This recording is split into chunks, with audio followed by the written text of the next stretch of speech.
Educating, informing, serving. Fact TV, keeping government honest.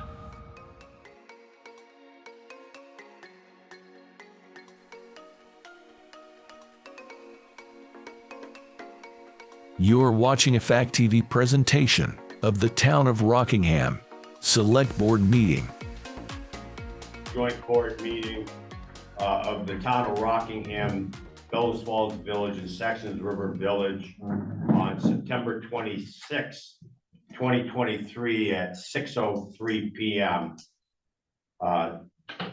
First item that we will deal with is approval of the meeting minutes of May 30th, 2023. Move to approve. Second. Motion is made and seconded that we approve the minutes of the tri-board meeting of Tuesday, May 30th, 2023. Is there any discussion, corrections? Hearing and seeing none, all in favor would say aye. Aye. Opposed, no. The motion carries. Next item is an addition to the agenda for routine administrative matters and/or pressing matters that will require ratification at a future meeting. Item number 9, we're going to add Rick and Bonnie with their survey on town meeting. Is there anything else to be added to the agenda?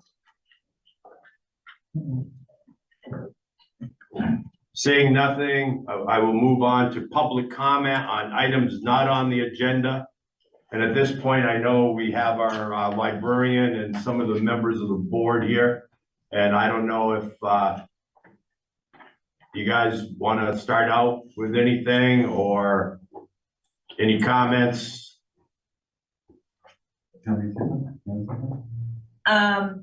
We appreciate your interest in hearing about how things are going. I'm Carol Blackwood, the chair of the library board, and I'm sure most of you know Ian Graham, who is our director.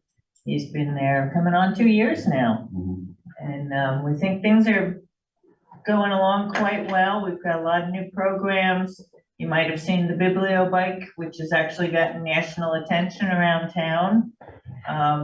You know, if you want to see it soon, you better get in touch with us, because when it snow flies, we put it away for the winter. And but Ian can give you some more details, but certainly if you have any questions for us, we are here, and there's several of us, so. I guess I would just say it's nice to be invited to the meeting, and you know, in future meetings, if you want any reports from us or anything, we're happy to do it. Generally, we present the library board puts together the fiscal year budget in October and November, and then we present that to the select board, who is responsible for putting budgets onto the town warning for the town meeting in the December meeting. So, you know, we look forward to doing that. We don't anticipate any significant changes. Last year, I had the chance to sort of telegraph or warn people that there were some building issues, but the most expensive one we were concerned about was the fact that all the locks were failing on the doors, and the quotes that we had for that were sort of frightening and alarming, which is why I brought it to the attention of the select board. And since that time, we've managed to have it fixed for nothing. And so we're very grateful to have the chance to tell you that that expense is no longer in the cards going forward. And so what we're down to probably talking about this fall is what a reasonable, since the building had a renovation about 10 years ago, and you know, is aging a little bit, what really would be good for the town to be having a conversation about what the reasonable annual upkeep for that building would be as a municipal building, since it's never really been budgeted for. And I think that, you know, I worked in higher ed for a long time, and people love to pay to have expensive buildings put up and then never pay to keep them up. And so there was this wonderful concept called deferred maintenance that usually added up into the hundreds of thousands of millions of dollars over time.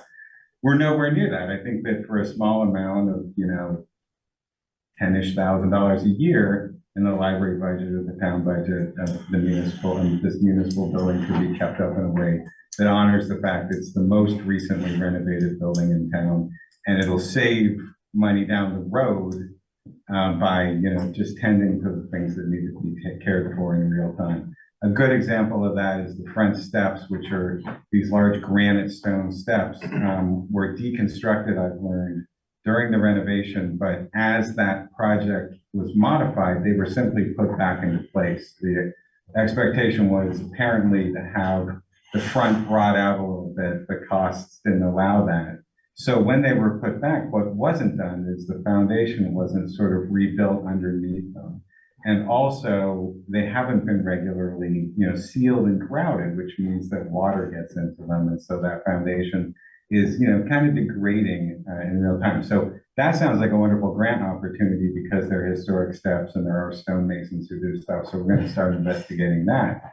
But if we had a small budget line that would address those kinds of annual upkeep costs, we would avoid getting ourselves into these situations for this municipal building. That these are normal wear and tear kind of things. This is Vermont, so there's all sorts of torrential rains and heavy snowfall and water getting everywhere. And the building's in really good shape. The locks are fixed, but that last year's kind of warning has just turned into a routine kind of conversation about what a reasonable upkeep budget line would be for the building. And all that said, I'll say what I said at the beginning is we're really grateful to have the opportunity to be invited here and meet with you all. And then in the future, we're happy to go to any meetings that you'd like us to attend and report on specifics or generalities as you see fit.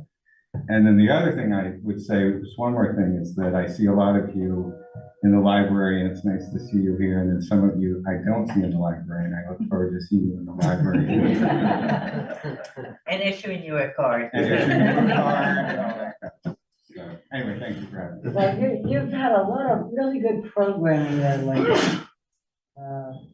Kudos to Ann Dempsey, I think, for that, right? Absolutely. But I've been noticing some really interesting things happening there at the library, which is great. Thank you. And I think the other thing worth mentioning, like we've had these 2 diner events, which have been really well attended and popular. And I think that it would be great for the town to, understand, recognize that it's a wonderful meeting space for town events to take place. It's a lovely room upstairs. It holds a lot of people. Again, it's a municipal building, so it's like any town events, it's a very suitable spot for those. And we're always happy to stay open late in the evening and all that kind of stuff. Yeah, Rockingham College is very grateful for being there. Yeah, it's been a lot of wonderful things. Yes. Thank you. Hi, everybody. My name is Wendy Levy, and I live in Bellows Falls Village, and I am a library trustee. I was elected to a 3-year term in March, and tacking on to what Ian was saying, I'm asking for it to be on the next trustees agenda that we have some sort of regular meetings, either at just the Rockingham select board meetings or maybe the village trustee meetings too, just to for those of us trustees to give you just a brief report if anything's coming up, so that you're hearing from us more than once a year during budget season, just to keep lines of communication open and allow you folks and members of the public to ask us questions. So depending on how that goes at the next meeting, you may be seeing some of us more regularly. Okay, great. Thank you, and thanks for having us tonight. Yes. I have a quick question. We could talk about, does your budget now have a line item for upkeep and maintenance? The budget now has a line item basically for maintenance contracts. And so we have an elevator, so we have an elevator contract, an HVAC system, but anything that happens that isn't covered by the terms of that regular annual maintenance tends to be expensive, in the hundreds or $1,000, not outrageous, and isn't really contained very nicely in that line. I think when that line was set up a number of years ago, there was more cushion in it for those kind of unanticipated expenses, but they simply have gotten more expensive over time and the line hasn't really grown with them. So there is an established line. It's just a matter of, I think, adjusting it to make it more realistic to address those kinds of regular annual things. For example, last example, then I'll shut up, but the pillars in front are due for painting. You have to kind of get up close to them to see, but this is one of the principal buildings that you see as you come into town. It looks nice. It could look nicer, but in 5 years without, I think, some minimal investment in it, it won't look as nice. And so it gives people an impression of the town as they come into town from the south. heading into the thing. It's a grand building. It was funded by Andrew Carnegie. It is one of 4 Carnegie libraries in the state of Vermont. It's an important building historically. It sits perched way up on top of the hill and stuff, between 2 beautiful buildings, the Armory and the temple. And so it's really worth it, you know, again, just the regular responsible maintenance of the building so that it's not just holding itself together well, but gives a good impression for the town itself as people come in. Any other public comment? Yes. Yeah, Robert McBride. I just have a sort of a clarity, because I get a little confused at these meetings. As you guys go through the agenda and you have your discussion, can the public then raise their hand and chime in, or is it after everything's been discussed, the public can make a comment or ask a question? Well, I think that if you have questions or whatever, raise your hand. If I don't see you, just Okay. Peter will help me make sure that, yeah, we certainly want to include the public in a lot of this. Any other public comment? Anything else? Okay, we'll move on to the manager's report. Try to get a new ice machine maybe. Anyway,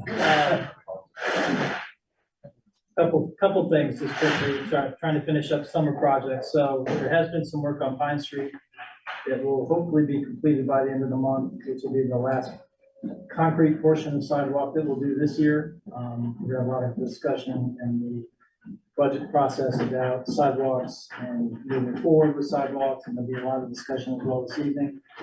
But that will be the last of our currently scheduled work in the village, as well as we will still have some asphalt sidewalk replaced on the Saxon River. The same Springfield paving that did our paving this summer will come out and finish that.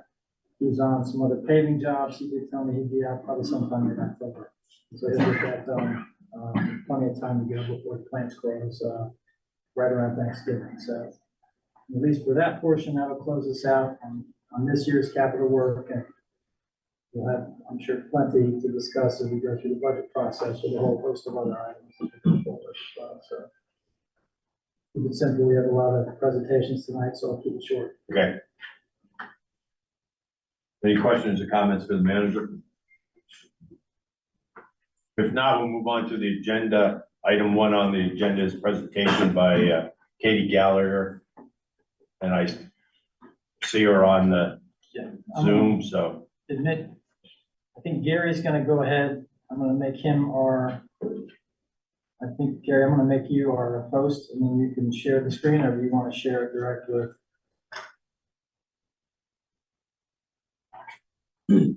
Katie, did you want to share the PowerPoint, or would you like me to? Yeah, I can do it if I have the ability to share my screen. Which looks like it's currently disabled.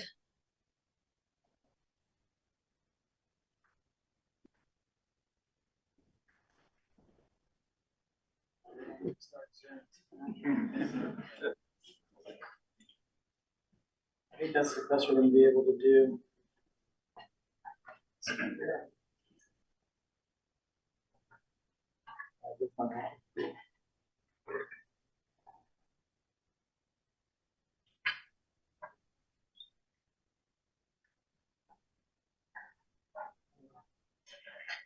Go to those 3 dots by her name.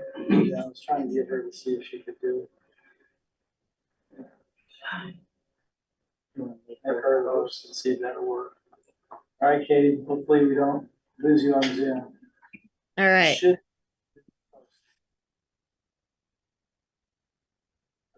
Okay, are we seeing that? All right, let's make this into slideshow.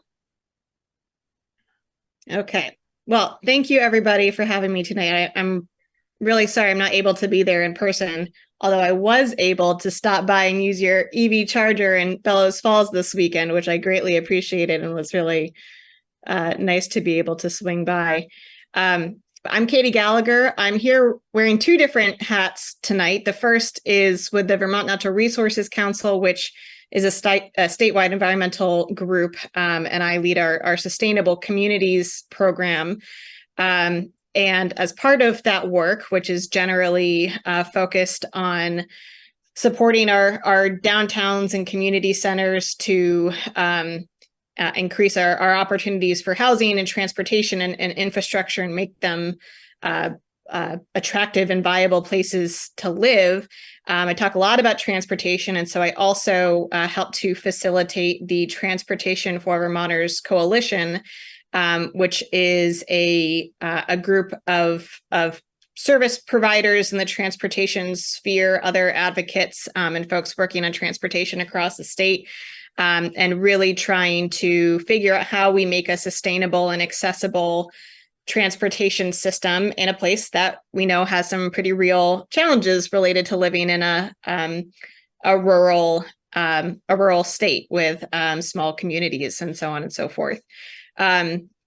Other connection here is that VNRC runs the Small Grants for Smart Growth program, which I manage. And in 2020, we're able to provide a small grant, some seed funding for the Rockingham Incremental Development Working Group. So really excited to be able to kind of maintain this connection with your community and see how things have been moving forward. So I am here today to talk about walkability. I'm going to touch really quickly on just like general, why do we care about walkability, and then get a little bit more into some specifics. We could have an entire college seminar on walkability. So this is I'm going to try and keep it as brief and high level as I can, although I could talk your ear off about it. So there's one of the great things about this topic and why I love talking about it is because it touches on so many different areas of kind of community life, both socially, or all socially, environmentally, economically. So the first is that walkability, and there's a whole lot of studies and data that go behind each of these points that I'd be happy to share at a later date, but it improves local economic vitality. We're going to talk about that more in the next slide. It improves social connections. If we think about especially our older neighbors, we saw an impact during COVID that's pretty frightening, but we have an aging population, and reducing social isolation in particular is a really significant need that we have in all of our communities. So having these places where people can actually get out of their cars and talk to their neighbors, meet new people is really important. Improving physical health. So again, having opportunities to get out of your car, to walk, to bike, to roll somewhere. People generally take those opportunities. And so that means that they are building their exercise routine. It's just kind of built in. But the other component here is street safety. So we know that vehicle accidents are one of our, kind of major contributors to death and some pretty significant injuries. And so not only does getting people out of their cars reduce the potential for those injuries, but it also just by doing some of the things that help to improve walkability, like narrowing our street or adding a crosswalk or things like that, that actually helps to slow cars down and to help them, all of us be more aware of our surroundings. And so it's actually shown that, whether you're walking or driving, in general, promoting walkability promotes safety for driving and for those around them. Beyond social connections, community vibrancy is another really awesome kind of benefit of walkability, because you are creating these community centers or building on your existing community centers that have your commercial core, you have housing, you have services, maybe a school or a church. And so this is reducing sprawl. You're creating this center that people want to be and spend time in. And that means that it's also going to reduce traffic congestion and have those kind of waterfall benefits. Having that sense of place and community identity, I think you can all imagine, when you think about, if I ask you to think about what does Bellows Falls look like, or what does Burlington look like? Generally, your mind goes to those community centers, because those are the places where we are able to get out of our cars and actually walk around and spend time. And all of these things actually help to reduce crime in a lot of different ways, but a big one is just because you have more people on the street and kind of eyes around. So to the extent that that is a challenge that a community might face, having those opportunities for people to actually walk around but want to spend time in those places is really helpful for general crime reduction and quality of life. My next point is accessibility and equity, which is a huge one that I think really gets overlooked a lot, unfortunately. There is a significant population of Vermonters that don't have access to vehicles, and that's either because they're older or they're younger and they don't have their driver's license yet, or maybe they lost their license or they don't want to drive. There's a whole range of issues why people might not have access to a car, and we need to provide them with mobility options. We are generally, as a state and our communities, really not doing that, or to the extent that we are, it's not kind of valued in the same way that we value people who are driving. So providing safe mobility options for folks is a huge accessibility issue. It's also an affordability issue, because as we all know, owning or leasing a car, managing a car is really expensive, especially in the Northeast. So keeping more money in people's pockets is another significant benefit. And then finally, this is an environmental and a climate issue. Carbon emissions are the leading factor for our greenhouse gas emissions in the state of Vermont, but emissions from cars also are a leading contributor to air and water pollution. So to the extent that we can get less miles being traveled around the state in cars, this is better for our air and water quality and reducing our climate emissions. So I did just want to jump in a little bit more specifically to economics, because I think it's really fascinating and something that folks here would be interested in. And I have at the end of the presentation a list of resources that these numbers come from, and some other resources as well. But just following up on that equity piece first, 3.9% of Rockingham's transportation burden, Rockingham's transportation burden is 3.9%, which means that, I'm gonna make that person, about 4% of folks' income in the town of Rockingham is spent on transportation.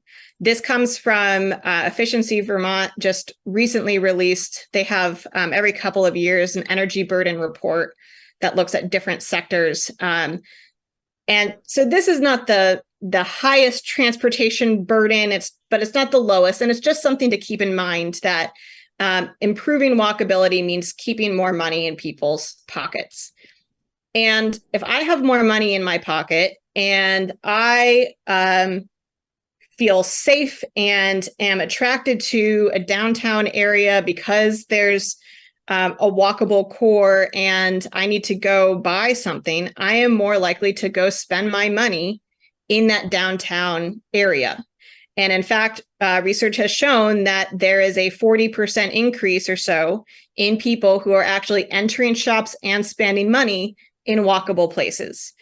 Studies have also found a $500 to $3,000 increase in home values in places that have a +1 or more walk score. A walk score is this kind of online tool you can look up, but essentially measures the extent of walkability for any given address.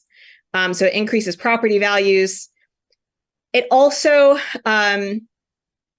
is a way that we can attract talent, and a way that we can attract people to our communities to move here that we need to fill our jobs, to fill our schools, so on and so forth. So this statistic shows that 63% or so of millennials want to live in a place where they don't need a car. I would bet, and I probably should have found this number, but that number is even higher for Gen Z and younger generations. It's actually also true for older generations as well. And AARP Vermont talks a lot about this, and we partner with them a lot because this is a real issue and a real desire for older Vermonters. The graphic on the right is showing tax value per acre. And it's really fascinating. This graphic, I forget where this is exactly, but this is coming from Urban 3, which is an organization that does a lot of these kind of tax analyses. They recently did a report for New Hampshire. They're, I think, currently doing one for Burlington. But they produce these really impactful graphics where you can see the impact of tax value per acre in these walkable downtown cores, as opposed to, the more kind of sprawling outskirts. And so essentially what we're seeing is that it is much more impactful from a municipal finance perspective to be investing in and leveraging your investments in these downtown areas, making them more walkable, continuing to attract local businesses, than it is to have these kind of outskirt development projects that aren't bringing in as much revenue and a much lower return on investment for any municipal investments that are kind of going out to the outskirts. So just two quick kind of success stories from around Vermont in terms of investing in walkable infrastructure. This is Bristol, two images looking at the same kind of viewpoint, I think probably about 10 years apart or so. But this quote is just showing that they made the investments in public infrastructure, in walkability, and that has fostered private development and continued to leverage their public investments in this compact, pedestrian-friendly village. As it says, that retains its historic charm. A lot of this work is from their main, I'm forgetting the exact name of it, Main Street Lighting and something project, but they are actually continuing this work to expand beyond the Main Street and expand their sidewalks into the neighboring neighborhoods around the downtown core. In Brandon, Vermont, you might have heard, they also recently just wrapped up a long and extensive downtown redevelopment project for their streetscape. Again, two different views, or looking at the same kind of view a couple years apart. And this quote is from a co-owner of one of the new breweries in town who's talking about how this work on updating their streetscape actually is part of what attracted them to the town of Brandon. But I also just think it's really interesting how much you can tell from these two images, all the different kind of benefits that come from some of these projects. So in the image on the right, obviously this is hopefully it's obvious, this is the newer image.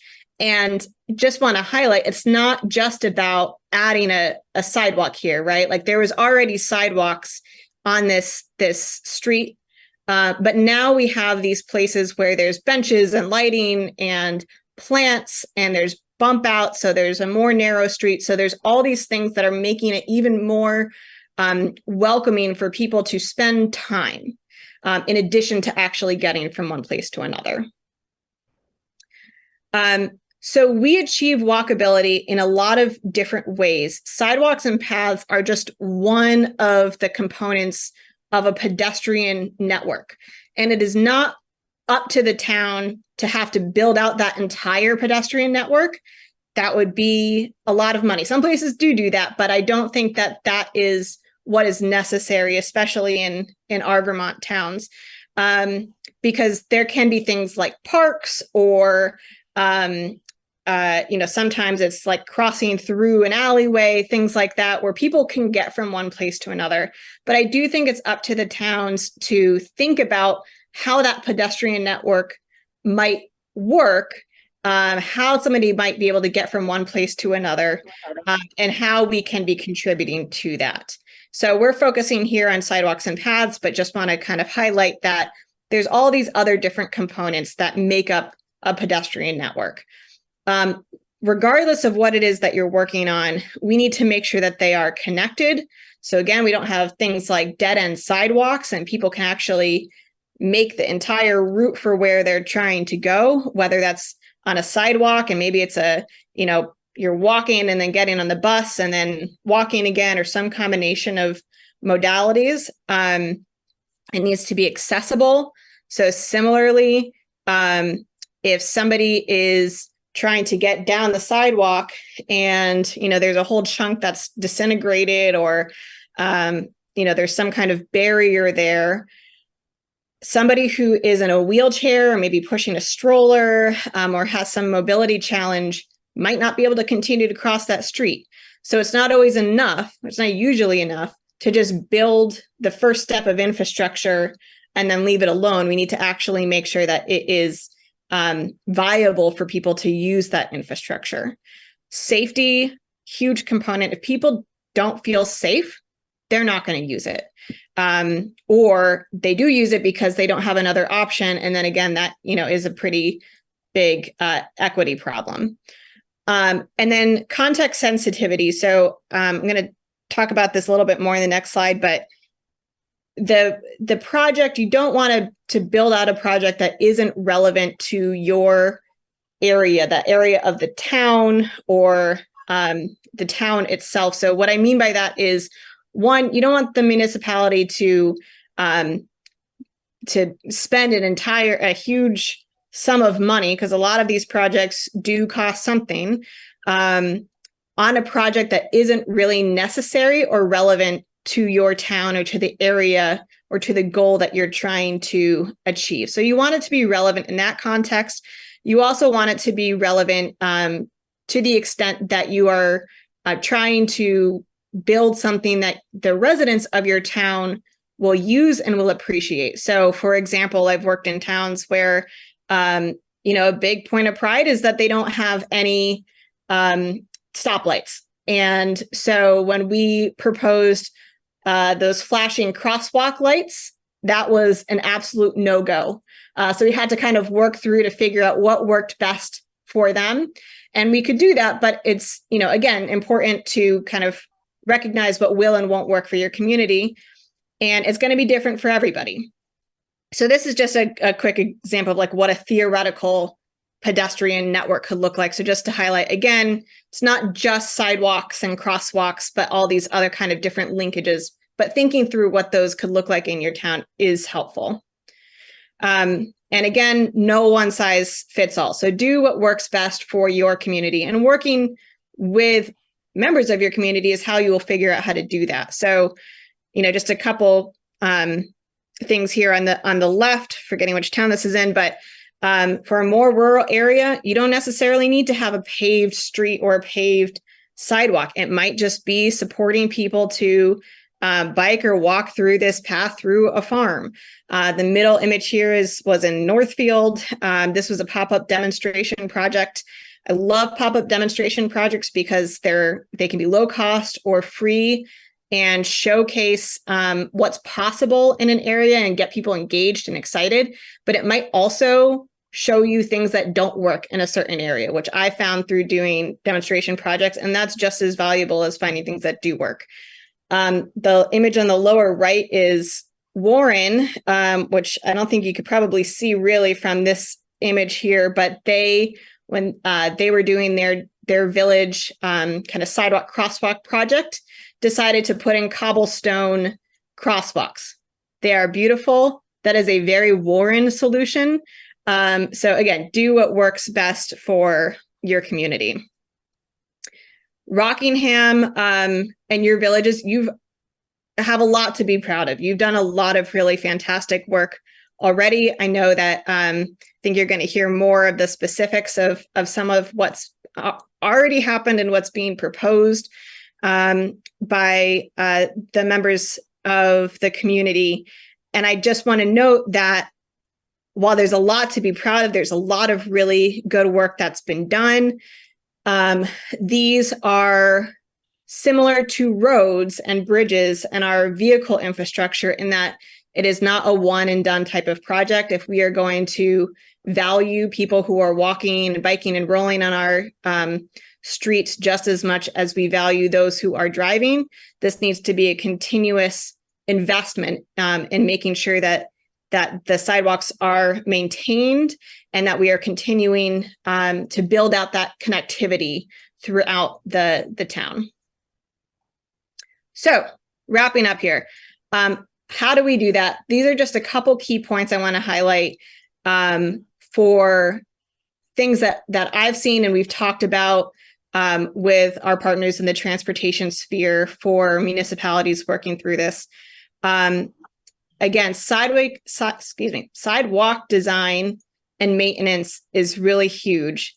How you do that, again, will be dependent on your needs and your capacity as a municipality. So you might look at different materials, different cost benefits for doing a project one way or another. That is up to you.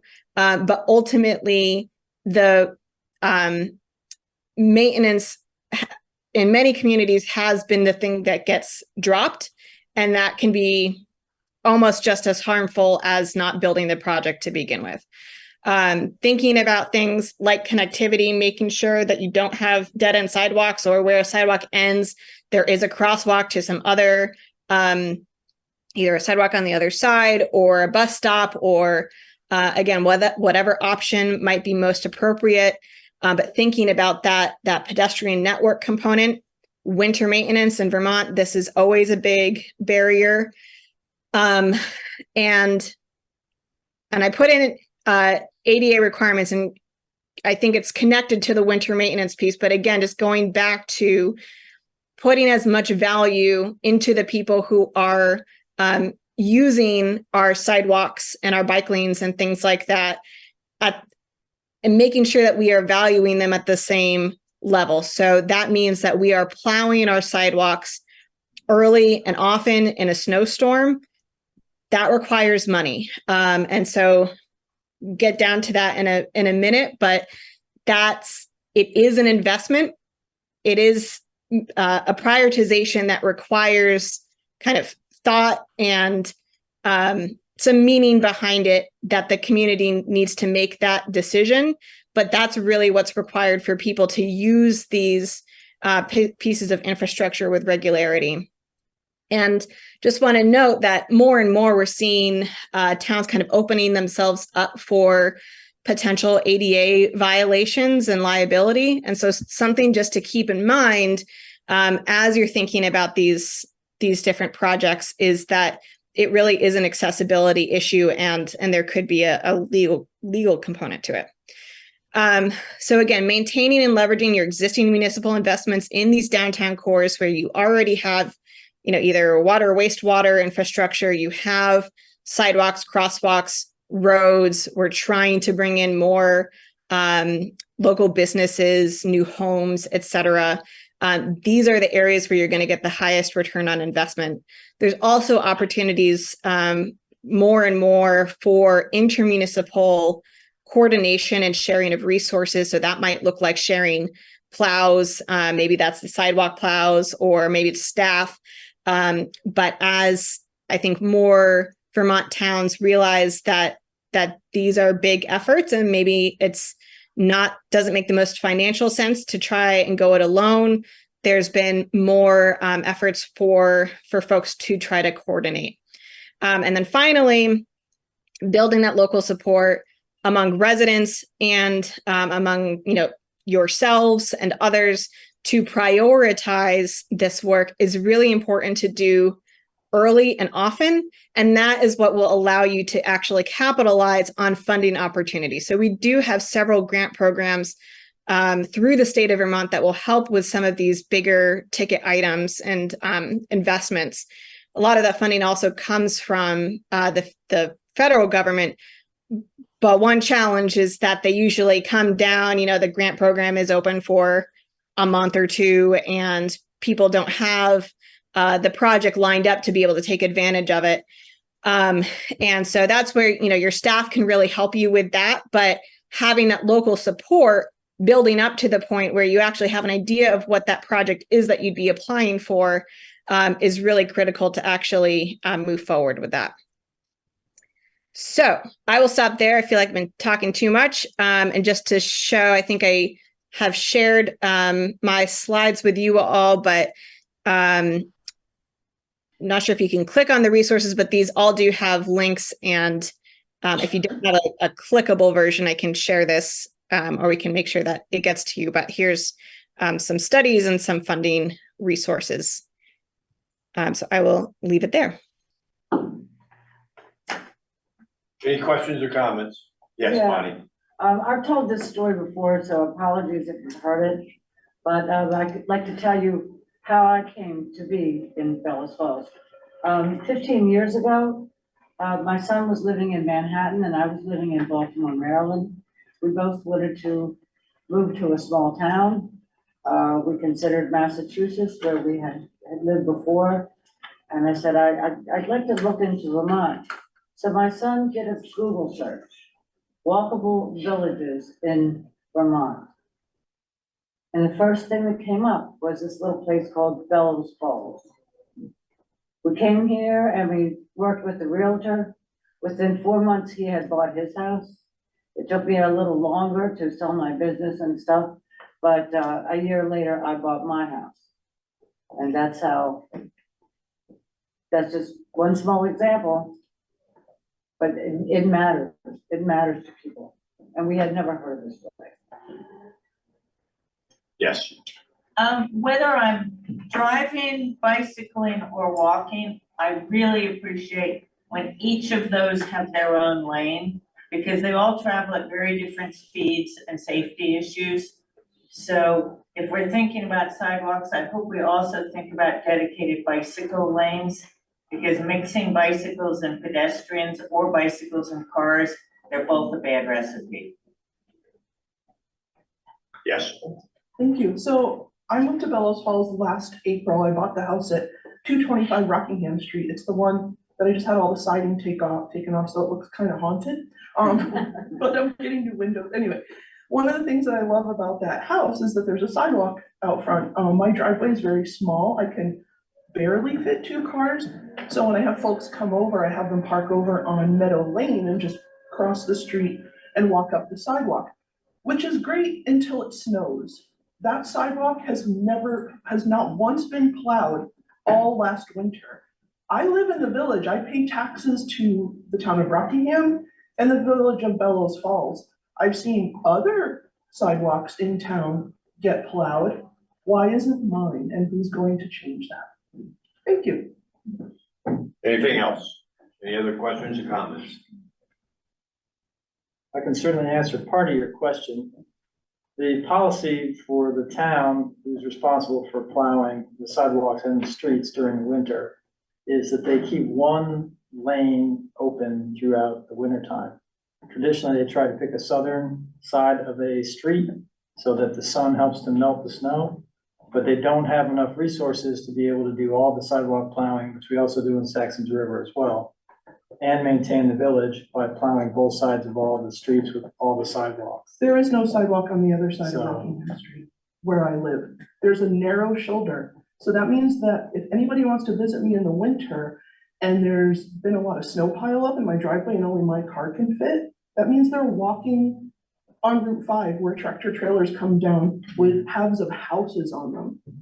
So again, who's going to make it so that people can come visit me in the winter?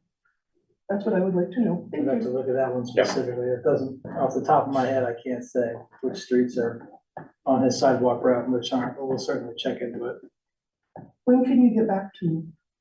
Well, I have talked to the highway foreman, so you can leave me your number and I'll call you this week. Thank you. Sure. Any other questions or comments? If not, I'd like to say thank you, Katie, for the presentation.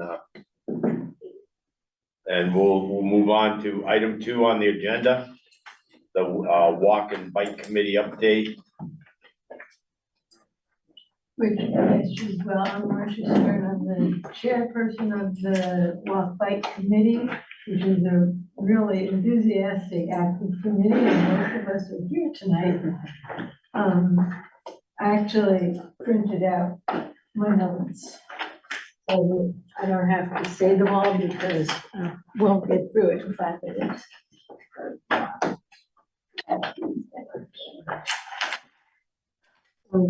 I think I'm going to start with the priorities because that's probably the most important things for you to know. Well, no, I'll start with the goals. We are a values-driven group, first of all. We really want to see more walkers and bike riders on the streets, both for reasons of health, for reasons, and because we're safer. The more of us that are out there, the safer we are. Makes drivers more aware of us, if we're bikers, pedestrians, and just as Katie was saying, to have fewer cars if you're walking and not driving. There is the reality of winter. We know that people need cars here. We know that people need to park, but we can go part way. It's not Florida and it's not Holland, our dream world. But there's a lot that we can do to improve things. I also agree with Katie that the prosperity of the town is one of our goals, and we see that the walkability, the bikeability, that people, come here to bike ride, or they come to Vermont to bike ride. There's lots of good trails. If they can get around, if there's a town where they can get around by bike, where there are connections between trails, where they can park their fancy bike and feel that it's safe. Those are all things that are going to benefit the town. And bring in people, when people come and they like the town, then they think, maybe I'll live here. And another goal is that we collaborate with people. We've been in existence for a year and a half. And we had a public meeting last November that was well attended. But since then, we haven't really had too much of a public presence. We want you to know we're here. We have the information. We're doing research, all of us, on the web, and becoming more and more expert on the best practices for how to design these things. I mean, we know that we need to work with consultants and so on, but because we live here, we know the specifics of, where the problems are, and we're thinking about how to solve them. And we want to keep you informed about that. So we ask for something, we can explain to you why this is the thing that we need. We have worked with the highway department, and he's been to a number of our meetings. We worked with the BIFDA, Ridwig, all the letter groups, Trails Organization, which Connor's involved in, I believe. The Historical Society, because we're working on a riverfront park project. Scott and Gary, obviously, come to most of our meetings. We consult a lot with Local Motion, which is an organization that advocates for bikes and walkers. They're in Burlington. They're the ones who are responsible for a lot of these pop-up projects that Katie talked about. And finally, for collaboration, we want to increase public input. We're thinking of how to do a survey that really gets at what people feel about their immediate environment, what they feel they need to make it easier for them to leave their cars in the driveway. So at the moment, what we're working on are more or less in order of priority from the top.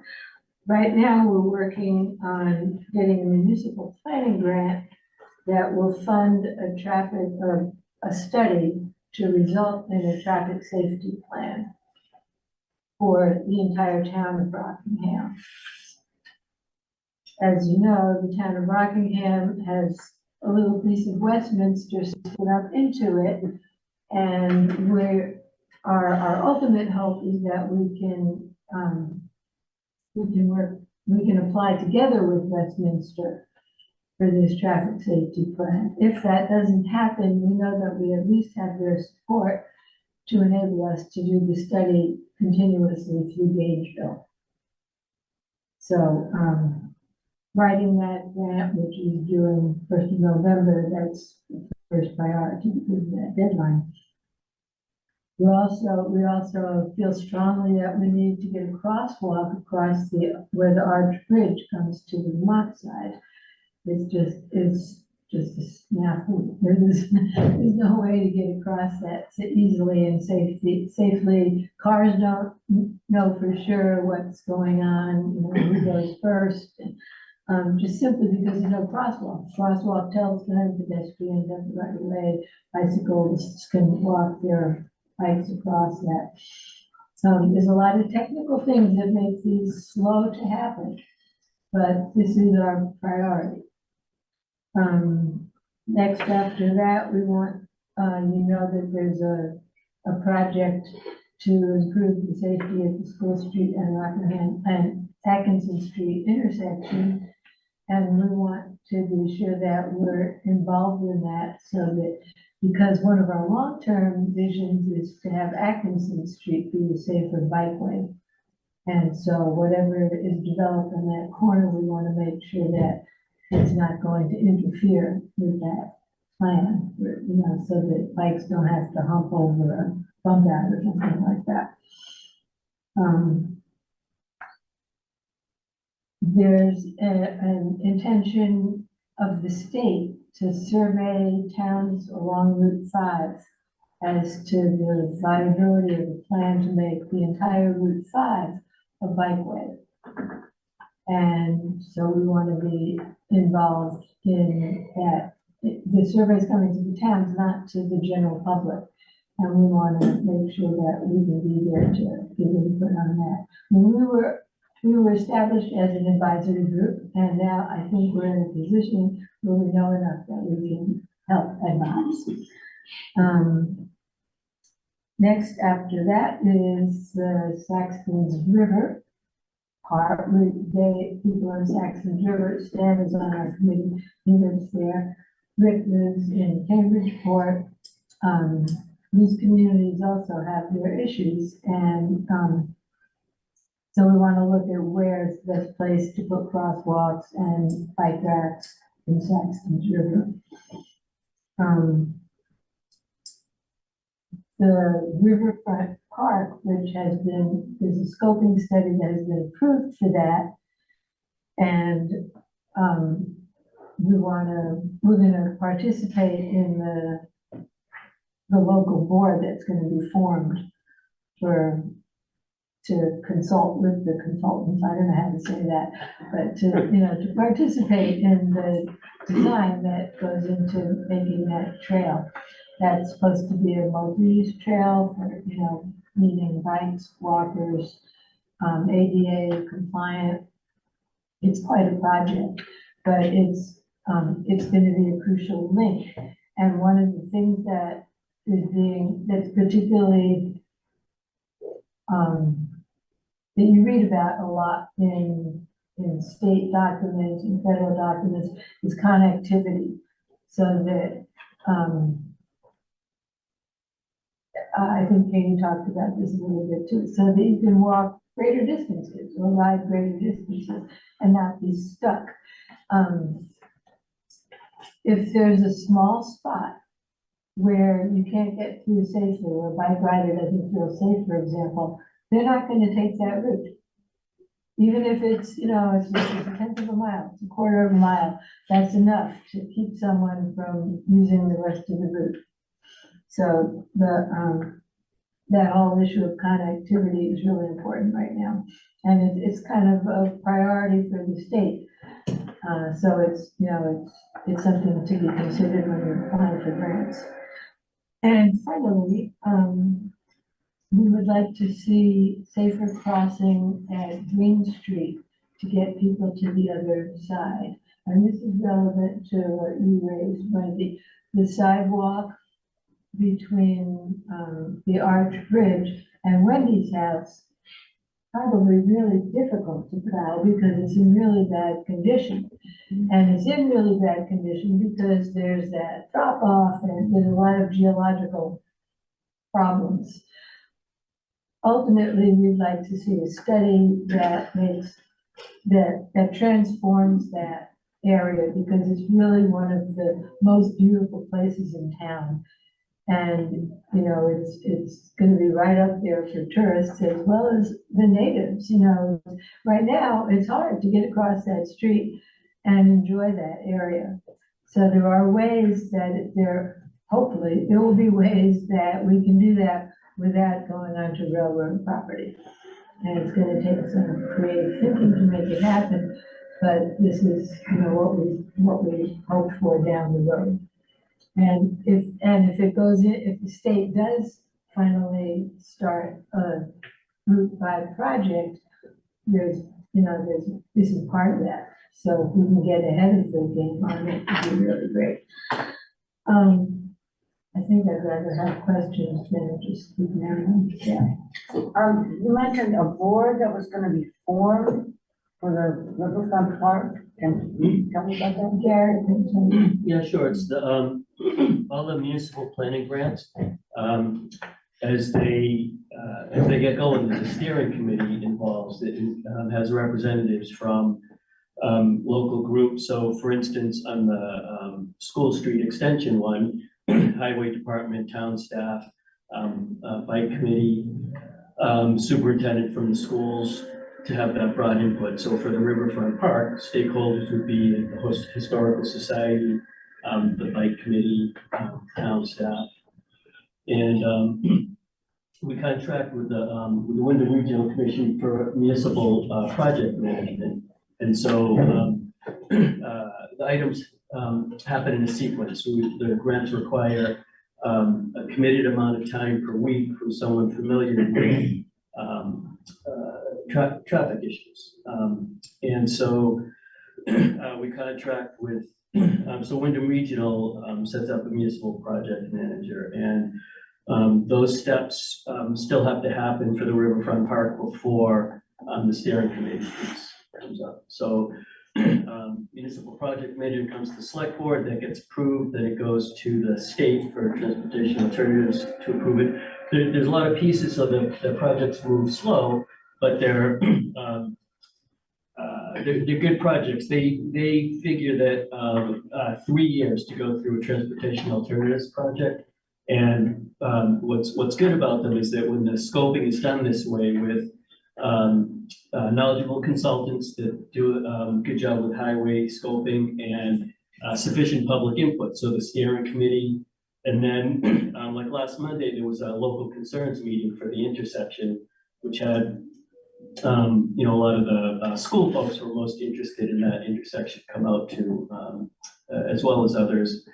And so part of that 3-year project is the scoping is done well, and they have, I think, like $300,000 per project. That's what it was for a few years ago. It's possible it's more now, but and so there's a high likelihood they follow up the funding to build out the solutions if you go through this process. And they will tell you, if you talk to them, that yeah, we have a good 3 years to get through a project, to do it right to our satisfaction with the scoping, the ADA built like a TV trend standards, all of those pieces. So all that's done before a steering committee is formed. The municipal project manager piece is set up, accepted by the select board, then accepted by the state, and then steering committee starts, and there's a local concerns meeting. And I'm just wondering, because I don't think anybody at the Historical Society has heard anything about it. There's not a municipal, so there's two separate projects. The one that's happening with local concerns is the School Street Extension. Riverfront Park is a grant we just got. And so when that municipal project manager is approved by the select board, there's a contract, the state accepts them, then we go to the stakeholders and form a steering committee, and that's when the Historical Society will be approached. Okay, I'm just trying to So understand. that's months away still. Yeah, that's a long way off there. Okay. Not a long, it'll be a few months, but. Yes. Just on that connectivity issue, I don't know if you've looked into kind of connecting the village to the rail trail in Walpole, which connects all the way down through Keene in Massachusetts. Yeah.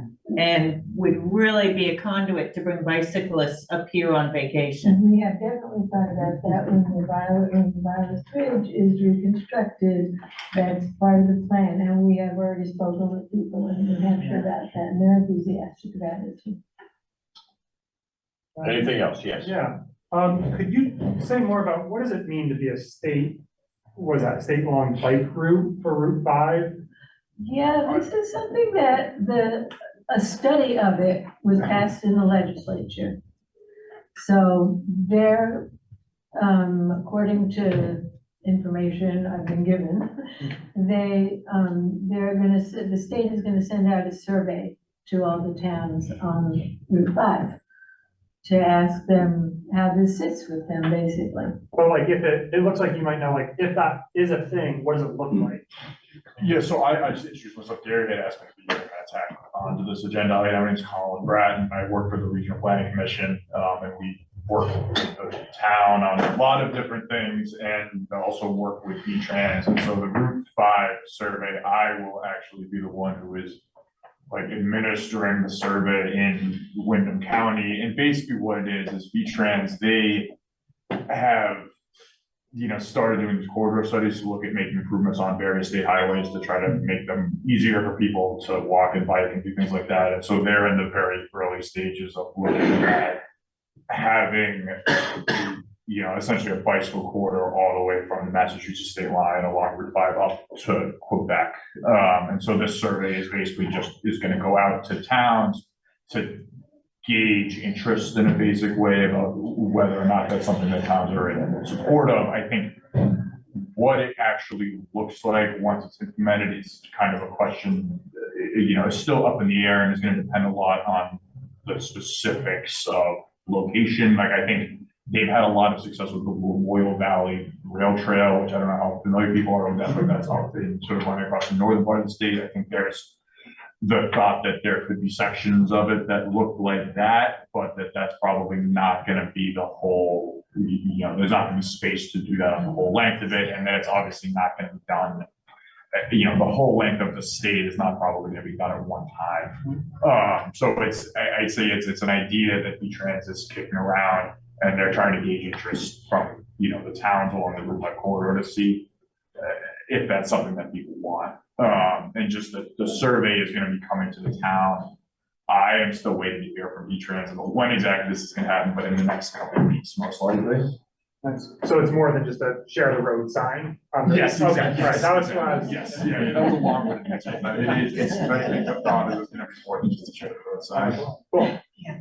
I'm also curious about, so you said you had funds for painting that sidewalk just north of the square. Yeah. And so I'm curious, like, is there a next step for you all, or are you waiting, the town or village for something there? Scott, Yeah, a we're couple of waiting next on steps. town The to- parking lot is not in great shape. It needs to be repaved, so we're gonna put that on our paving request list for next year, so that can be redone, so that the surface that they paint will be level and somewhat more prepared to accept the paint.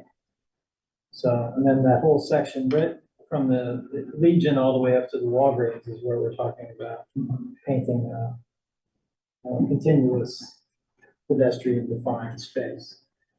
So that's on for next year, hopefully on for next year, certainly through the budget process, so hopeful. And we do have money from a grant from the engineer's office to help offset some of the costs of the painting as well, so. Awesome, thank you. I think that's a great candidate for a place that needs more clear signage.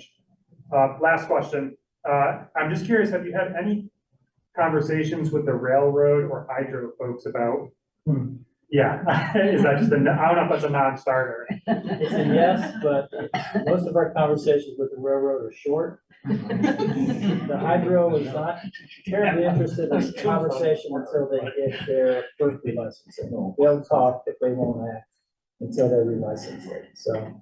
Just because that's a shame, that's so much of the waterfront Bills split between those two. We bring that up on a continual basis. Yeah. It's a goal.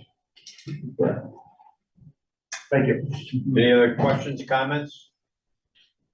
Yes. So I just had a couple things to add. Gary had asked me to take care of, just about the connectivity and the sidewalk network. We, at the Regional Planning Commission, have money from the state right now to do like inventories and look at sidewalk conditions and connectivity in towns. And so we have spoken with the town to do that for Rockingham and look at the sidewalk network in the villages, both the conditions, ADA accessibility, where are the crosswalks, where are there not crosswalks, and then also look at things like, were mentioned in the presentation, like, are there dead end sidewalks versus where they're stopped? Are there places that people need to go that they can't get to because of the network?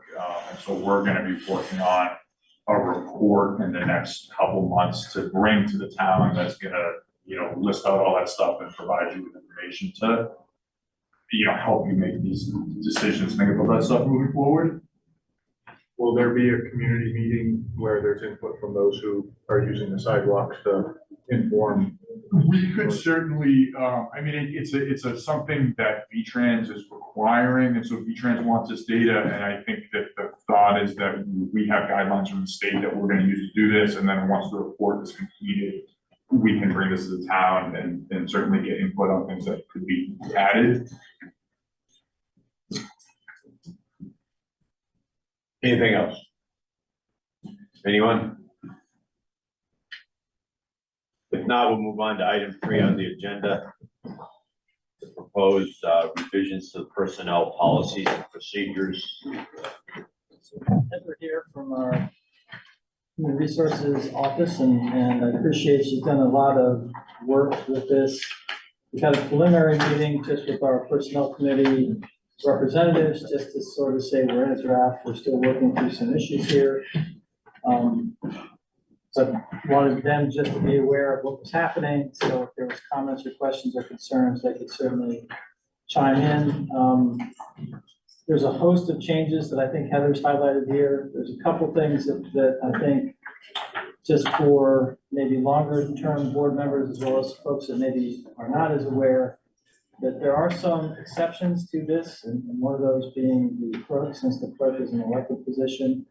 There is a agreement that the clerk acknowledges, but in terms of actual compliance, that's a different relationship to the Vermont state laws, and the way that you're currently constituted with that elected position.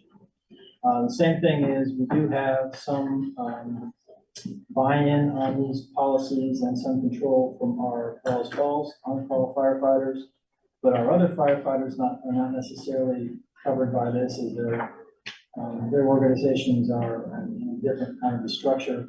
So that's another issue, just as we talk about how the things get applied or what's the overall coverage of all of these. So that sort of is an intro. Heather is here, and certainly if anybody has questions at this point, we're not asking you tonight to adopt. We're still going through a legal review. We thought it was a good idea, since it had been a while that anybody had looked at this from just an overall sort of legal employment law review, and I'm glad that we have, because there are some things that have changed even since we started this draft update. So we'll have to come back to you with some things that have changed in terms of our COBRA language and a few other things that are already state or federal or state changes that we'll have to modify our handbook to comply. But that sort of is our beginning of the conversation. I just wanted to see if there was any questions at this point. I know it's a tremendous amount of material. It's been a tremendous amount of work. I think the organization is beneficial because we can make changes in the future where we don't have to adopt all the policies or all the procedures. We can just add or basically change things in a much more reasonable fashion. So I appreciate the formatting, which will make it, I think, easier for us as we go forward. And certainly when we have new employees, it was difficult for us to try to get them up to speed with all of the different responsibilities that these outline from a personnel standpoint. This certainly is a lot more user-friendly for new folks to try to figure out if they have very specific concerns or questions, or just in general, what our policies and procedures are. So it makes a lot of sense, I think, on that respect as well. So any questions or comments from the board? The on-call firefighters are not paid, right? They're volunteers? No, the on-call firefighters in Bellows Falls, just with the Bellows Falls Fire Department, they are paid when they respond to a call or when they're in training or have any meetings at the firehouse. Okay, so the people in the Rockingham firefighters and Saxon River firefighters are not subject to these rules because they're Correct, volunteers? because they're volunteers. Okay, thanks. Anything else? Oh, yeah. Yes, sure. I'm confused. What's the difference between personnel policies and a personnel handbook? So the handbook is basically just procedures. These are what your benefits are. This is what happens if there's a disciplinary action. That, you know, it just has all the information that an employee might need to refer to if they have a question about how they handle a situation, what benefits they have, there's a really nice table of contents now. So, and the policies have more to do with, it'll talk about legal statute. So state and federal statute. So one of those would be discrimination policy. So I don't know, they're just, in a nutshell, it's the actual policy rather than just a little snippet of here's where you go if you have an issue, or I don't know, did that help? I feel like I'm just. No, it's fine. I read through actually the policy one first. I haven't done much with the handbook yet, but is there a, I know there was for a while, but is the Village and Town Safety Committee currently active? It is not. But it's in here, so it's geared so it can be. Yes, yes. That's what I thought. I think it was one of the things that dropped away a few years ago. Yeah, probably during COVID too. Yeah, so it's definitely on my list of things to get back up and running. My last question was, maybe it's in here, I might have missed it because I haven't covered all of it. Is there a cell phone policy? I didn't see There's it. not a cell phone I policy. mean, I only say that because a lot of municipalities have The police municipal cell department phone has policy. a cell phone policy. We have a use of social media policy Saw that, no. that is actually new that we didn't have. Yeah. But we, and a computer use as well. I've looked at these so many times that. Right. Well, I saw Jill Muir's name mentioned in here. Yes, She might be able to give you a couple, yeah. if you yeah. wanted to Well, look at it at it's, some point. BLCT has been actually really wonderful. Jill is currently looking over everything, and she's caught a few things, like Scott was saying, the COBRA. That language, that same language has probably been in the old personnel rules for 20 years. And apparently it's not, I don't know what about it yet is not legal, but the language, I guess, is not up to snuff. So she is looking through it, and then we're going to be doing an actual legal review through Matt. So that it's just been, I think it's just been so long since any of this language has been looked at from a legal perspective that I want to be giving out something to our employees that is a legal document. It's accurate, Yeah. So. Right. So Heather, this is great. You've done a fabulous job of pulling together. The complexity here is mind-numbing. Good job. Yes. One question, while we have Ian here, does the library employees follow the same, does this handbook apply to them? No. No, they have their own handbook. But I will say that Sam Howard has been sitting in on committee meetings.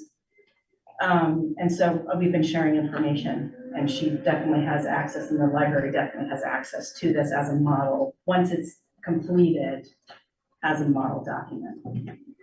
So there were any conflict between what this says and what the library manual says, what would happen?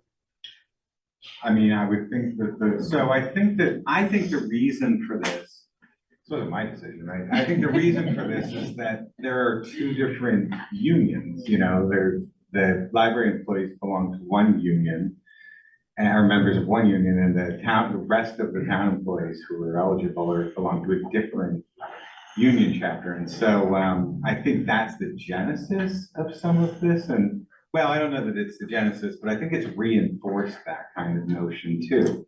And so I think Sam taking part, she is both the union steward of the library, the youth services librarian, and was, you know, kind of a fly on the wall or whatever at this other thing. So we don't want there to be discrepancies between the library personnel policy and the town personnel policy. And so we'll be, you know, talking about that stuff. But because there's been this historical separation between the two, and just recently, there were separate negotiations with the unions for the new contracts, and the result of those, you know, involved some differences. Similarly, you know, like I think the town ended up with a 2-year contract and the library ended up with a 3-year, and some of the terms within it are different. So there is different things happening, but and one could then ask the question, what prevails between the union agreement and the personnel policy if there is a disagreement between those things too? The union is my answer, absolutely as well. That is the legal agreement that everyone signed. But, you know, the question is a legitimate question.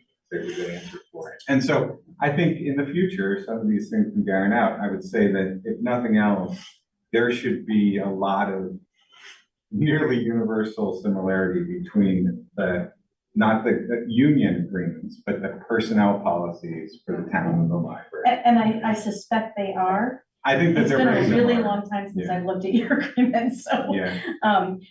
But I think in some areas of the handbook, what I'm now calling the handbook, there are sections that say, this is how things are, except it doesn't apply to the fire department or the police department. For the police department, the fire department, this is what they have to follow.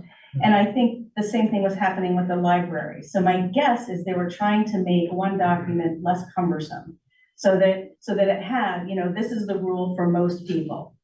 And then if the library had something different, which I'm suspecting because of the union contract, it was just easier to pull that stuff out.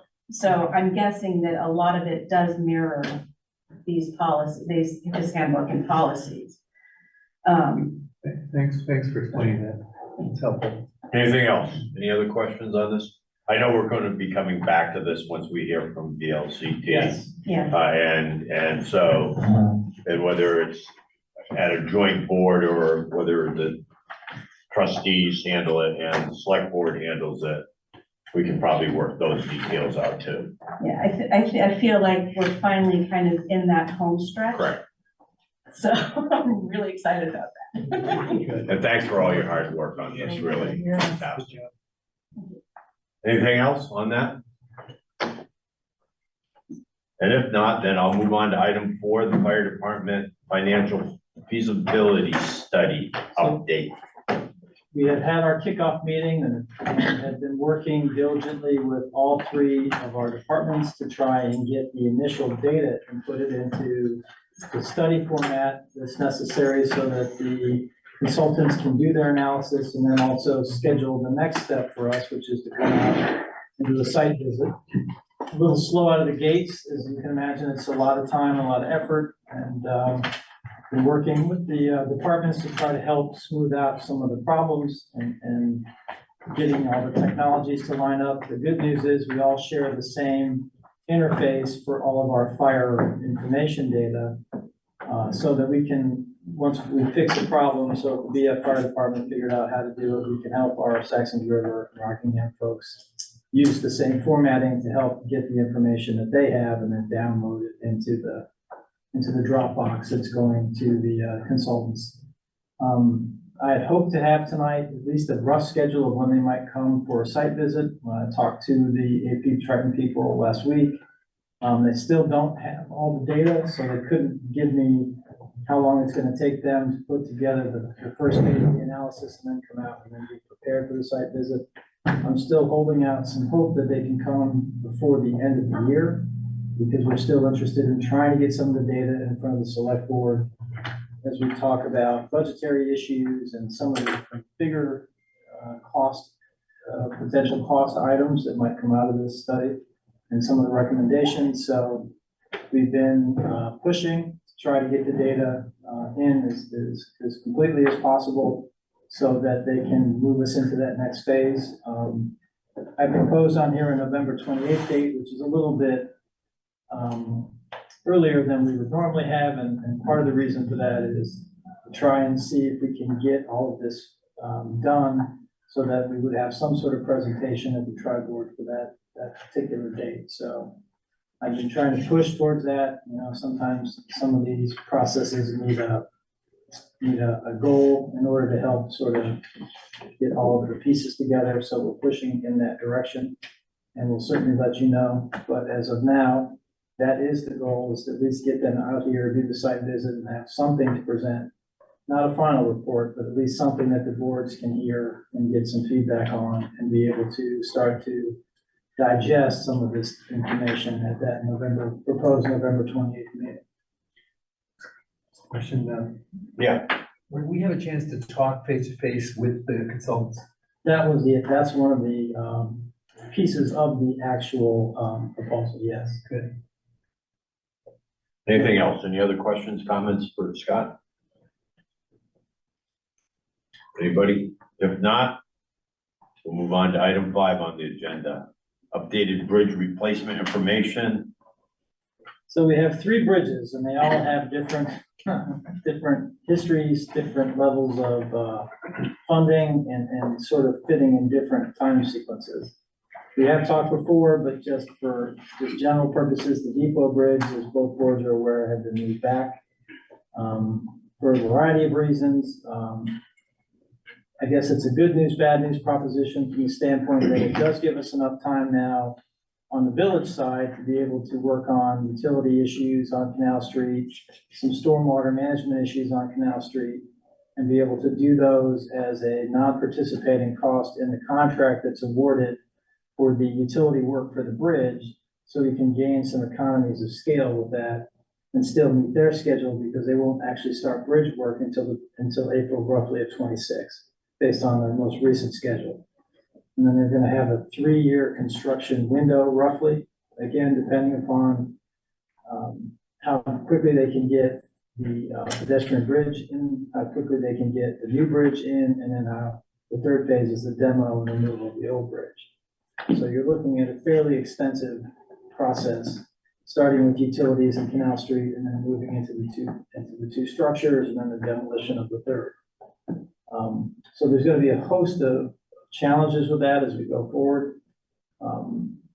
We have been working with our VHB and VTrans on a tree inventory, because there have been a lot of concerns raised in the community about the trees that might have to be replaced that are in the park now, and what we could do to make sure that, since it was a community-based project to start with, that we replace that inventory as closely to what was there as possible. So we'll have a report from an arborist who's been working on that project, portion of the project, so the board's can be informed about that. Lots of details still to finish. The HPC has made recommendations about railings, which they, I believe, have agreed to work into the final design, so that had been a major point of discussion. The last one, which is seemingly absurd, but still somewhat of a problem, is lights for the bridge. Because they don't consider lights necessary on the bridge, we're gonna have to make a decision to fund those locally. So that'll be a local cost. Their feeling is pedestrians should be using the pedestrian bridge, and so cars and traffic should use the other bridge, and they don't see a need why it has to be lit. I don't understand the argument. I'm not an engineer. Be that as it may, it will add some additional cost if we decide to go forward with that as well. Other questions? Right. So Scott, we gained about $400,000 when we got 100% match instead of the standard 80% match. That we got that letter, what, about 8 weeks ago or something like that? The portion of the actual construction cost, because the state had put some additional funds into their construction portion. So we are responsible for any acquisition of right of way, meaning the town. We're responsible for any of contaminated soil removal. And we're also responsible for design costs, preliminary design and engineering. All the construction related costs, which are normally a 90-10 or 80-20, is now handled by the state. So we'll see some advantage to that for sure. Have you checked with the feds to make sure that that grant won't expire because of this delay? It expires in 2028. So they had pushed it up to the very edge of where they could possibly go in terms of the funds. So if they were to delay it again, that could be a huge problem. But as of now, the schedule that laid out will in fact keep us within the eligibility of the funds that they've appropriated. and are they aware of what we stand to lose if they don't? They are aware. And is there any incentive for them to help us out? Based on our discussion about lights on the bridge, I don't know what they think. I guess I'll put it that way. I just can't answer sometimes. Things that happen. I don't understand. A lot of money. So, but yes, they are aware. It's a significant impact for us. So they are aware. Thanks. The second bridge that we're all obviously paying attention to is the Violet Bridge. And we had handed out in your packet just so that you can be aware that the 10-year transportation improvement plan, which is again in New Hampshire, because the majority of the bridge is actually in New Hampshire, and that's where the monies will actually go.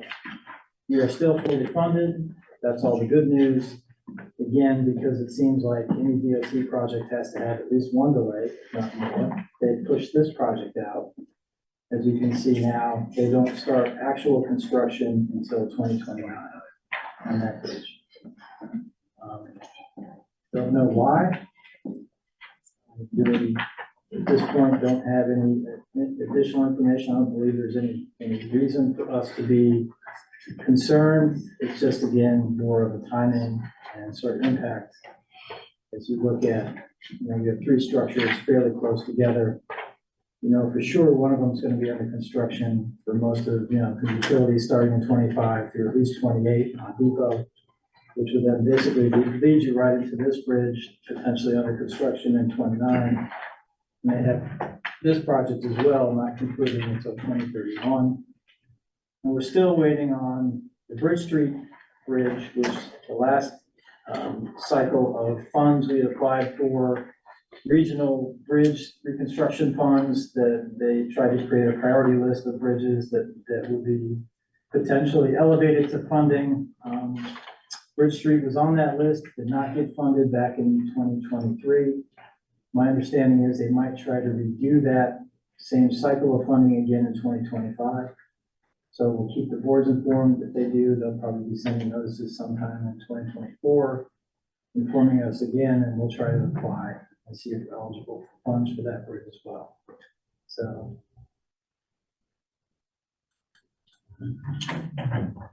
Thank you. Any questions, comments? Anything? If not, we'll move on to item 6 on the agenda. So speaking of things that eventually expire, we were talking about ARPA funds next. So just, I guess, this list is really more for just informational purposes now. We have a host of projects that both the town and the village have started to narrow into implementation phases, because we have to again have this money spent by the end of 2024. I don't anticipate that any of the funds will be extended, at least not the current political environment. If the political environment changes over the next 18 to 24 months, maybe there might be some extension. But at this point, I would not anticipate any of those funds being available past that 2024 end date. So it does put some sort of action or pressure on to complete the list that we currently have in front of you, to try to make sure that we can take full advantage of these funds. We've been leveraging as many of them as we can with other grant funds and trying to get as much additional benefit from these as we can. So some of the delays just on spending and just related to other grants that we're trying to also supplement. For example, the roof in this building, we're going through a process for energy efficiency, and as soon as we're finished with that review through the Wyndham Regional folks, if we qualify, we'll be eligible up to $500,000 worth of potential replacement of that membrane with something that's energy efficient and would also help us insulate for snow in the winter. And it certainly needs to be replaced. It's leaking terribly. We're patching it as best as we can, but it's sort of a losing battle at this point. So we're hopeful that we can push that process with this evaluation as fast as we can to try and get those funds lined up so we can get our, get our membrane replaced up there, and then look at other alternatives if we possibly can for other energy efficiency types of alternatives. The other big sort of broad expenditure category, which we really haven't put into specific program use, is the housing restoration portion. A lot of that, I think, is going to be discussed as we go through. We have a couple of meetings in October on site where we're going to do some analysis and evaluation and talk about infill development and opportunities. And I think it's really going to be, again, we sort of have a programmatic outline. It's by no means any great detail, but it sort of gives you a sense of how we could use some of these monies to potentially create buildable lots that might then be able to help folks in not necessarily in an affordable sense, but more of a missing middle type of sense, where people could build and own that might not be able to do that without having, the land costs and the cost of maybe removing structures that might not be rehabable, and having those spaces then built out to have new housing put back into its place. So that's a project that still will get some, we're hopeful to get some additional detail as we go through that process and really try to put that into a workable format so we can start to see those funds really being applied and see some real tangible results from that as well.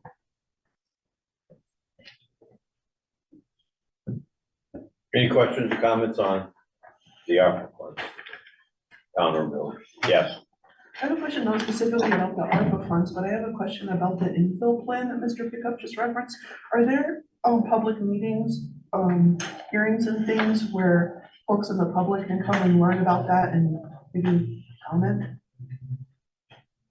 John, I think the meeting's the 18th, and I think that's most of the day on the 18th. There will be some more publicity about that. It will be a public meeting. Okay. So, but it's like a 2 to 6, if I remember. There's going to be some field visits and then some work back in this building. So we'll get some more information out here shortly on that. Thank you. Oh, yes. Just a little bit of personal input. I'm kind of sticking my neck out maybe on this, but I'm not sure I really understand the necessity of the public safety building sound port. My opinion. Well, I guess I'll put it in a couple of different pieces of why I think it's beneficial. There's an officer safety issue by having a secured Sally port, which would also then give you access to a secured prisoner handling area for processing, as well as towards the jail cells. It's a much safer way to handle folks that are under arrest, and we unfortunately do have those folks periodically. Second piece is the equipment that we do have. Our police vehicles sit out in the wintertime, and in a lot of cases they'll sit and idle because the officers have to be able to go out and have all their electronics working in the vehicle. So in many cases, it'll sit out in the snow in the wintertime and idle for extended periods, which is not great for the long-term health of the community because of the idling vehicle, as well as the vehicle itself, because it's sitting out in the snow and not at least, having an opportunity to be undercover. So those are the two of the primary benefits to that.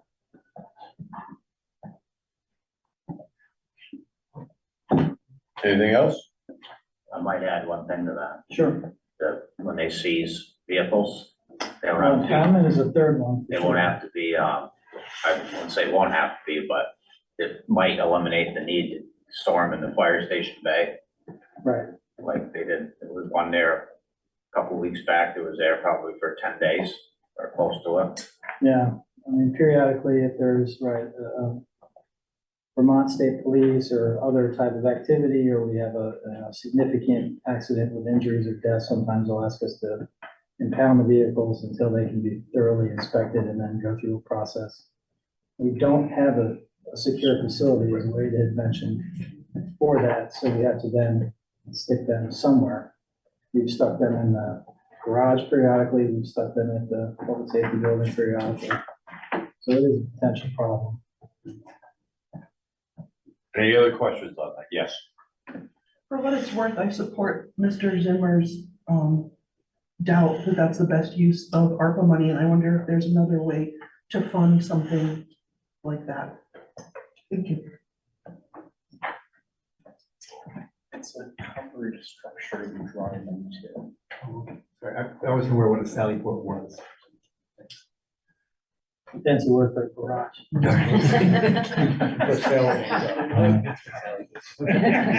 Anything else on, item 6, the ARPA projects? If not, I'll move on to item 7 and actually turn this over to Peter. Item 7 is a request for the use of Waypoint Center. We have an application in the packet. It's for the Bells Falls Pride. They're having some event down there. They are asking for a reduction in fees, which is non-negotiable at this point. I have a policy here. Base fee is a $30 fee, and it's for a reduction. It's forms to request a reduction of the facility rental fee, not the base fee. The base fee is charged for all users of the Waypoint Center. The base fee cannot be waived or reduced for any organization, profit or non-profit. The only exception to that is for the Bells Falls Village, Town of Rockingham, or Vista. If they use it, they can get it waived. So there will be a $30 fee attached to this somewhere. And the manager is authorized to sign the application. Okay, then we'll move on to item 8. Is there any questions, comments on that? If not, we'll move on to item 8. There's a banner application for Village, again, that's in your packet for the trustees. It's the Bells Falls Pride. Looks like they want to hang a banner October 2 to October 16th, 2023. I guess I'd entertain a motion to, I'll move that the village trustees approve the application for hanging a banner from October 2nd to October 16th for the Bells Falls Pride organization. is there a second? I'll second that. Has to be trustees. I'll second. Oh, I'm sorry. So motion's been made and seconded. Is there any discussion? I just have one, there might be a conflict with that, because I think there, I don't know this for sure, but possibly fire prevention banner that gets put up. Is that done? I haven't put it up yet, we could do it. I think when it's fire prevention month, if I remember. Isn't it the whole month? No. We did the whole month.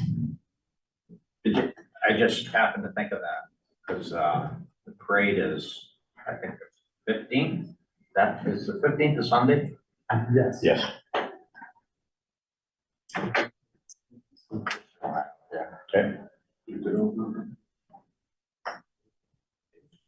8th through the 14th is fire prevention week. 14th? 8th through the 14th. Sean would know. He's Yeah. gotta do that. Just thinking of it. Hasn't mentioned anything, but we'll certainly work with them to try to make it work.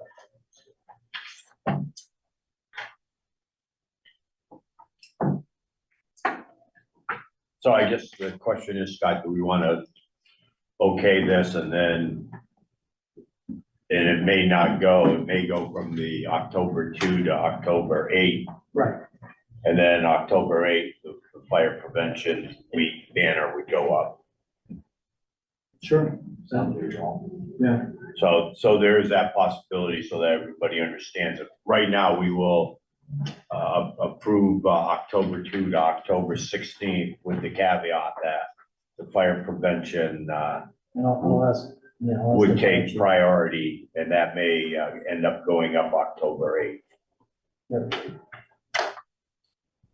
So kind of that's way we're gonna reform the motion. Is that acceptable to the maker? I can do that. Okay, and then seconder, okay. So motion been made, seconded that we would approve the banner application for Bellows Falls Pride, which is now set October 2 to October 16th, but may be changed from October 2 to October 8 only, with the fire prevention banner going up October 8. Everybody have the motion in mind? Those trustees, all those in favor would say aye. Aye. Opposed? No. And the motion carries. Gotcha. All right. Jiggs just voted by phone. In case you're- Perfect.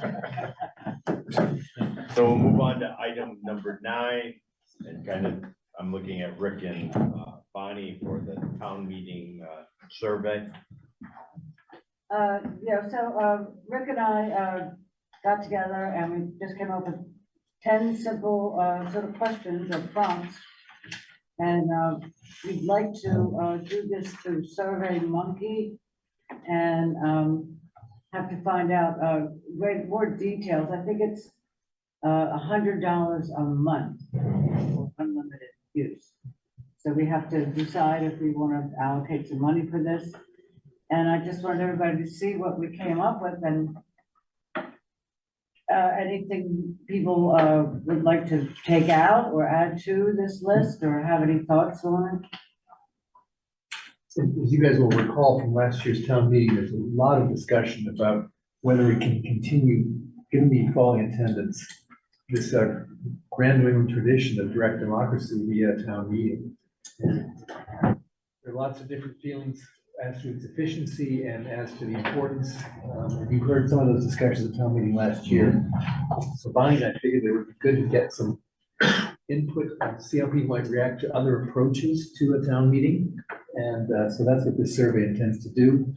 We will be, if it's approved, we would post it on various websites, Facebook, Front Porch Forum. We would put out a poster. I would write a press release that would go out to the shopper and the reformer. So we get as much input from our fellow Rockingham citizens as to what they want to do and what's valued and what the other options may be. I guess for the people in the room, you don't have a copy of this, so I'll just read it quickly. First 2 questions will be on a slider, like, do you agree, do you disagree? Number 1, New England town meetings are a worthwhile tradition that brings voters together in person to discuss and vote on important matters that affect the entire community. Town meetings ensure level democracy and transparency in government. They should continue to be held as in-person events. Agree, disagree. Number 2, with the technologies we enjoy in today's busy world, we no longer need to insist that every voter attend town meeting in person in order to vote on important matters. The articles on the warrant can be voted on by Australian ballot on election day. Agree, disagree. So it requires a little thinking. Number 3, and then we just have a checklist. Check all the things that that discourage you from attending. Monday evening is inconvenient. 7 p.m. is not a good time. Having the school board meeting at the same time makes for a long night. If the school board comes first, really long night. Lack of transportation, lack of childcare. The discussion and debate becomes tedious. I often don't understand the articles being presented and how they may affect me. I'm simply not that interested, and other with a comment line. Yes, no, just feeding into some of those prior questions. Should we schedule the school board meeting for a different time? Would holding the meeting on a Saturday afternoon be better for you? Would having childcare available make it easier for you to attend? Would having transportation available make it easier for you to attend?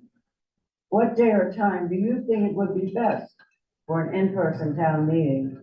And number 10, comments and thoughts. Yes. Thank you. I have two suggestions. One, Mr. Cowan mentioned sending a press release to the Shopper and the Reformer. That's a great idea. Also, please send it to the Commons. Their paper's free, it has a wide readership, and their website is not paywall.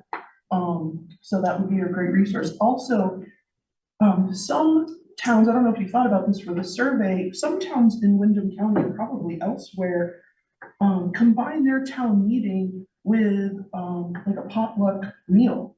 And I'm wondering if that would be something that you think would be appropriate to put in the survey to see if that, you know, if folks would like something like that, because that tends to maybe bring more people and also make it more of like kind of a cohesive community effort. So that's something we discussed at our select board meeting. Westminster's done that for years. And Westminster does something like that. I guess we could add that question, but is that, I think when we discussed it, there was some concern that we weren't sure we wanted to go there. You need sit-down tables and, you know, there's a lot that goes with that. Where would we have the space to do that? And what do you eat during the meeting, before the meeting, everything? It just seemed like maybe for now, at this level of decision, kind of keep that out of it, but I don't know. Yes, sir. I believe in participation is the best survey. My question is, with all of the possible scenarios that you played, are any of those institutional that would then take another event, like changing the day, changing the time, changing the school committee meetings? Are those, could you do those just unilaterally? I believe so. Well, you have Select board, to accept it in your warning, so when you adopt the Yeah. warning in January, it has to be in there. So there is some requirement for notice in public.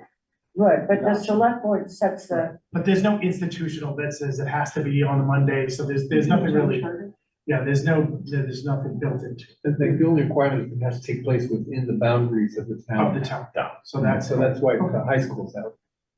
I was just, my only thought behind that questioning was, you know, try two things, change the school committee meeting and participation, you know, gauge it that way. I mean, the survey is always good, but reaching people is a more difficult event.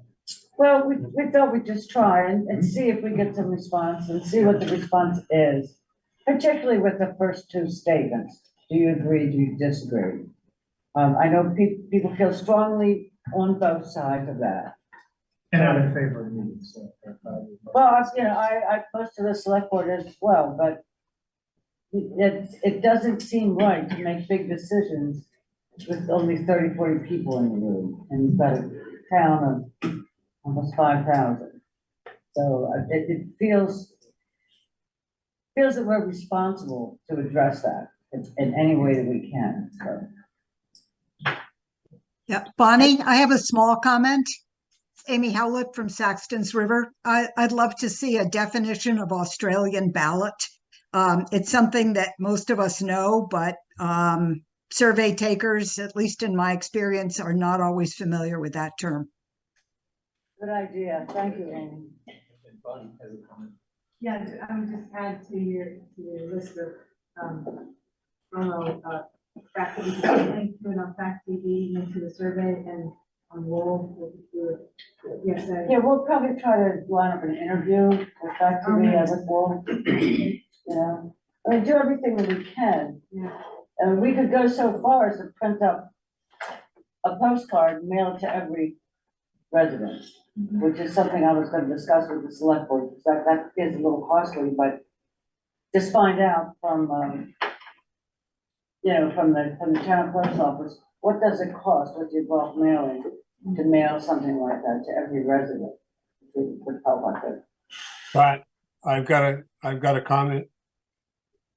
Go ahead, Jake. Yeah, well, of course, I'm not a real fan of surveys, and I think that your first two questions are almost, too wordy in terms of it almost expresses an opinion, but that's beside the point. My point to you to make is, in listening to you mention the school board meeting, it almost sounds like somewhere off in the other part of town, there's a school board meeting. I think what you're talking about is the fact that we have both the town meeting with the town budget and also the Rockingham school meeting with the Rockingham school budget, which of course is voted on by Australian ballot. It seemed do you think that's clear in your, because I think what you're saying is you want to, do people want to eliminate the school board meeting from the town meeting? Is that what you're getting at? That's what I was getting at, but you don't think that's clear? I don't think it's clear. And of course, the problem that creates is then the Rockingham school board would have to have another public meeting, which is ridiculous. I mean, it's just ridiculous. We can't get enough people to this meeting. So, if we want transparency and we want to encourage people, I think to separate them would be a mistake. So your answer to that question would be no. It would be no, if I take that survey. Go ahead, Peter. A question, if you're gonna put this out there, a survey, and it's gonna be out on Facebook and everything else, how are you gonna dictate whether it's town people that are actually doing that survey versus anybody and everybody fills it out? So you could get 500 people, but only 100 of them are Rockingham residents, and the other could be, God only knows who. But we So could you also skew offer your whole survey right free out of it. popsicles to everybody in Just Brattleboro to take the survey. They can put their address on it. I don't know. I don't know, when we talked about this before, we didn't really go into that. No. I'm not sure how you can, because you want it to be anonymous, I think. You might be able to do it through SurveyMonkey, because your ISP, you'd have to be in town actually doing it. It could be done through the ISP. I don't know, you have to look at SurveyMonkey to see technically if it's possible. They might. Yeah, you could even just check off your zip code, like give options for the zip code. Yeah, but then you'd have 05143, which is Chester and it's Bartonville, and it's Cambridgeport. Don't forget. Yes. No zip codes are In general, this survey seems like a great way to gather information. And just on that last point, there is a possibility of gathering information that you know is imperfect and using it knowing that it's imperfect. And I think that moving forward with a survey like this allows you to at least have more information than you have right now. And I think that's really important. Yeah, I kind of think so too, and I don't know why somebody would even bother with it. Unless we offer free popsicles. Participation's a problem, right?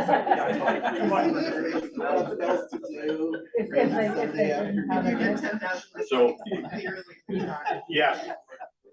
Thank you. Yeah, I agree. I doubt that, I doubt there's gonna be a lot of ballot box stuffing with the survey, but, I support sending the postcard, even though there may be an extra cost if there's somewhere that money can be taken from, because I think I maybe made this point at town meeting when we were discussing getting more people out. We were talking about mailing the annual report to everybody and what other towns in Wyndham County have done when they stopped automatically mailing the annual report. was, as a sort of transition effort, was to send a postcard to every address in town saying, here's where you can find the annual report online with a link, you know, to the URL. And also here are the physical places that you can find the annual report, like at the library, et cetera. And so I think by sending that postcard about the survey, we're training people, we're getting them used to looking in the mail because something important is coming from the town that's asking for their participation, and that's what we want.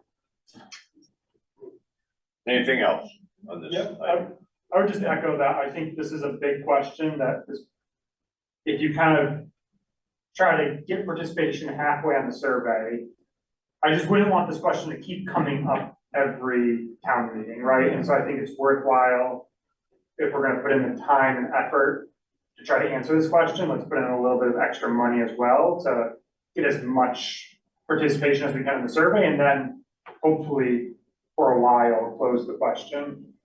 Well, you know, looking at that, another thing we could do is just print this and mail it to everybody. And ask them to mail it in or drop it off. I'm gonna participate. So, you know, Yeah. So anyway, I think the select board will take this up again. And if we're gonna do this, we'd like to get it going before November, you know. so You people have to have the some time. information back so you can set your warning. Yeah, so we have to do that and move on it, so. Thanks, everybody. For Yes. taking that. Thank you. One more, I'm not a micromanager, I swear, but if you send the actual survey out, put a self-addressed stamped envelope, because it's gonna be I like the know, lowest so bar. the expense is going up and up and up. Yeah. So we'll have to look into that, yeah. But another thing you do is, just send the card, put the link to, to online, and then also where you can pick it up, similar to what you said with the town report. You can pick it up, you don't want to do it online, pick it up here and here and here. Right, yeah, that's another thing. The planning commission did a survey, when was that, Bob? I don't know. Long time ago. Yeah. And we made postcards, but the postcards, we didn't mail them out to people, but put them all around town in the library. And I sat out there in the heat and passed them out at the recycling center. And what did we get? About 300 responses, something like that. Which I thought was abysmal, but everybody told me that's good. So Brian, you and I will come back to the select board with a proposal. Yeah. Yeah, we'll talk about this, you know, it's a town issue, town's gonna have to pay for whatever we do, so. Just wanted to get some feedback from, the trustees of the villages and stuff. Anything else then on that item? If not, we'll review the agenda items for our next meeting, which is November 28th, 2023. So hopefully we'll have the fire feasibility. That's really the primary reason for that. Then have an update on sale, and a discussion about that, where we stand.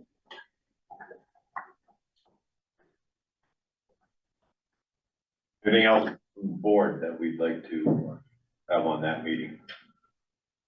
So clarification, because I think in our previous conversations, the tax sale target date was more early fall, but it sounds like it's pushed back.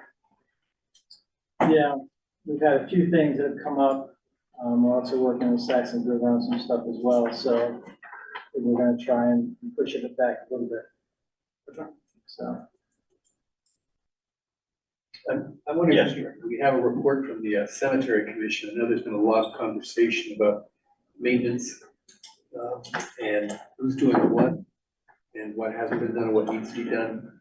What if we could have Walter come and talk to us briefly about, is he chair of that commission? Diana Jones is chair of the commission. Okay, so Yes, that's something that we have been talking about. We do plan to come in November. We were going to come to the select board, but if the other boards are interested, we could come to the tri-board meeting. Or we can come to it. Because I think by then we'll have a lot more solid, assessments and recommendations developed. And we can give a decent report. Anything else?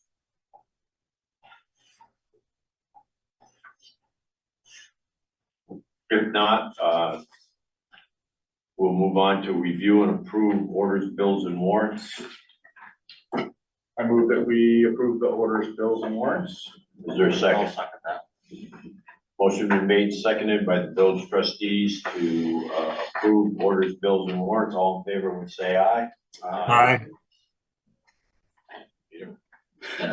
Motion, need a motion to review and approve, order bill warrant, please. Is there a second? I'll second. Motion made and seconded to review and approve orders, bills, warrants. Any discussion? Hearing and seeing none, all those in favor would say aye. Aye. Aye.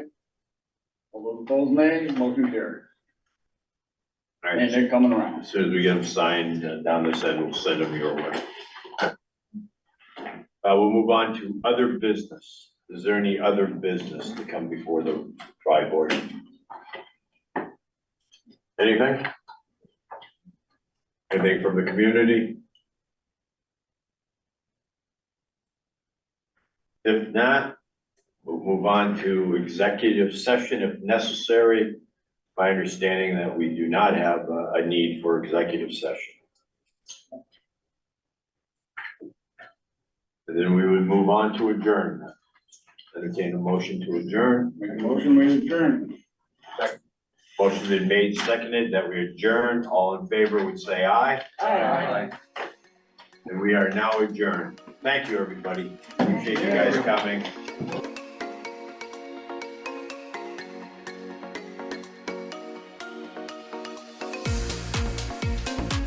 This meeting was recorded by Falls Area Community Television, located at 1 Hospital Court, Bellows Falls, Vermont. If you would like a copy of the meeting, our phone number is 802-463-1613, or email us at fact810@gmail.com. Falls Area Community TV, keeping government honest.